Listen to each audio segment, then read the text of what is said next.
Hello friends, welcome back. I am Raju stock analysis में आपका स्वागत है। अब हमारी पिछली वीडियो में 3 कंपनियों के ऊपर कमेंट आई थी, तो आज हम आपके सामने उन तीनों कंपनियों का ही एनालिसिस करने वाले हैं। तो सबसे पहले हम लिखिता इंफ्रास्ट्रक्चर लिमिटेड की ही बात कर लेते हैं।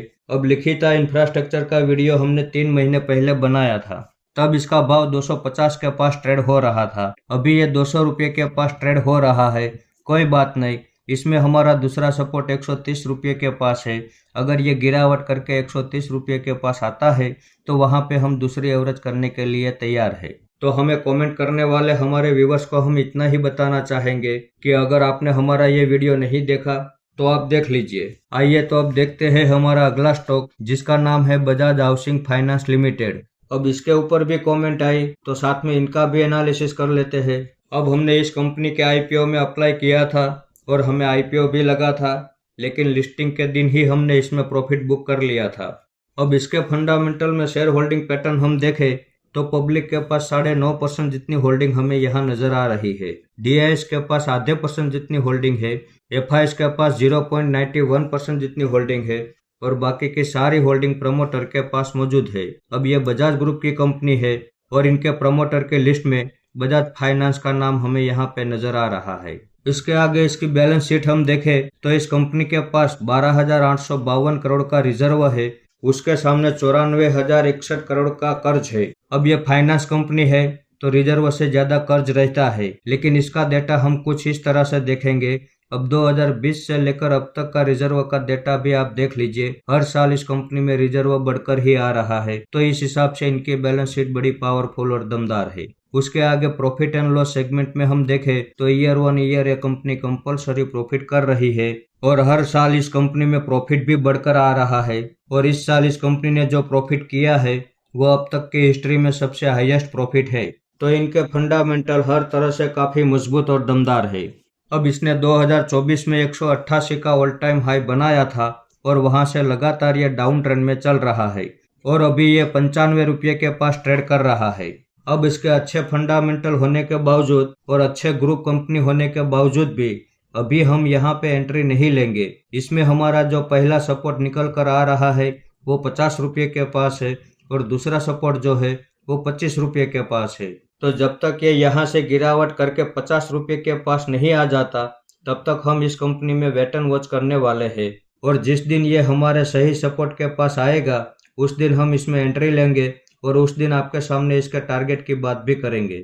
अब ये बजाज ग्रुप की कंपनी है, फंडामेंटल भी अच्छे हैं, लेकिन वैल्यूएशन के हिसाब से और चार्ट पैटर्न के हिसाब से इस कंपनी में इन्वेस्टमेंट करने के लिए अभी तो हम इंतजार करने वाले हैं। आइए तो अब देखते हैं हमारा अगला स्टॉक, जिसका नाम है हिंदुस्तान कंस्ट्रक्शन कंपनी लिमिटेड। इसका शॉर्ट नेम है HCC।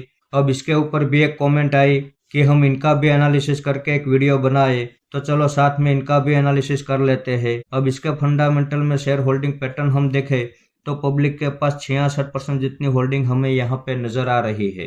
डीआईएस के पास 6.5% जितनी होल्डिंग है।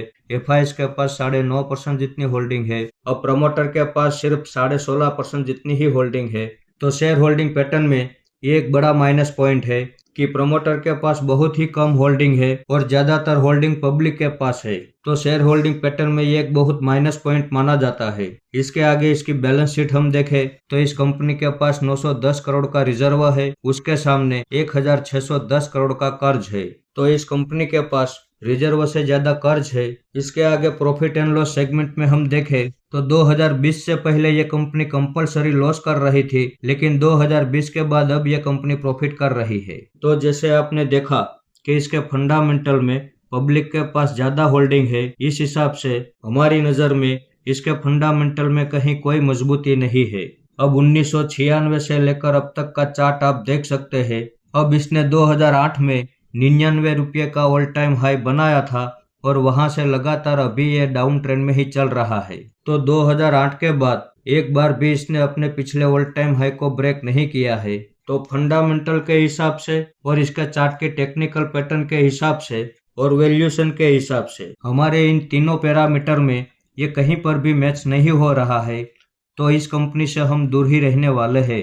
हमें ऐसी कंपनी में इन्वेस्टमेंट करना चाहिए जिसके फंडामेंटल अच्छे हो, वैल्यूएशन सस्ते हो और उनके चार्ट में टेक्निकल पैटर्न चल रही हो, तभी स्टॉक मार्केट में हमारा पैसा बनेगा और बड़ा पैसा बनेगा। तो हम आशा करते हैं हमें कमेंट करने वाले हमारे सब्सक्राइबर को सारे सवाल के जवाब मिल गए होंगे।